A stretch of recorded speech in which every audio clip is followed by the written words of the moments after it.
അമ്പാച്ചേട്ടാ എന്തോ ആലോചിച്ചോണ്ടിരിക്കുന്നു. നിങ്ങൾ വന്നാ എടാ പുറത്തെത്ര വിട്ടു നോക്കിയാ എണ്ണീടാ 1 2 3 4 5 6 7 8 9 10 11 12 13 14 ഈ 14 തൊട്ട് അവിടെ നിന്ന് എനിക്ക് ഇതിട്ട് മനസ്സിലാവും എവിടെ നിന്നായിരിക്കും നിങ്ങൾക്ക് ഓർമ്മയുണ്ടോ? എനിക്ക് ഓർമ്മയില്ല. ഓർമ്മയില്ല ഒന്നോട്ട് നോക്ക് 2-3 കൊല്ലം മുന്നേ നിന്റെ ഹാപ്പി ബർത്ത്ഡേക്ക് അണ്ണം വെട്ടിയത് ആടാ പറ്റിയത് അതേട്ടാ അണ്ണം വെട്ടിയതാ.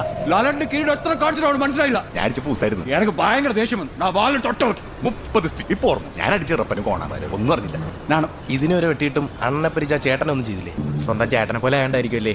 അങ്ങനെ ആയതുകൊണ്ടാണ് അണ്ണനെ അതുവരെ ക്ഷമിച്ചത്. പക്ഷെ സ്ഥലത്തിന് വില കൂടിപ്പാ. അത് കിട്ടാൻ വേണ്ടി അയാൾ പല കളി കളിച്ചു. അണ്ണനെ കൊല്ലാൻ കൊട്ടേഷൻ വരെ കൊടുത്തു. ഇതറിഞ്ഞ അണ്ണൻ ദിവസം അയാളെ വീട്ടോട്ട് വിളിച്ചുരുത്തി തലെഴുതി തരാൻ. എന്നിട്ട് വീടിനെത്താരെങ്കിലും തോലപ്പിക്കണേ. എന്താണ് പെട്ടെന്ന് തീരുമാനമൊക്കെ മാറിയത്?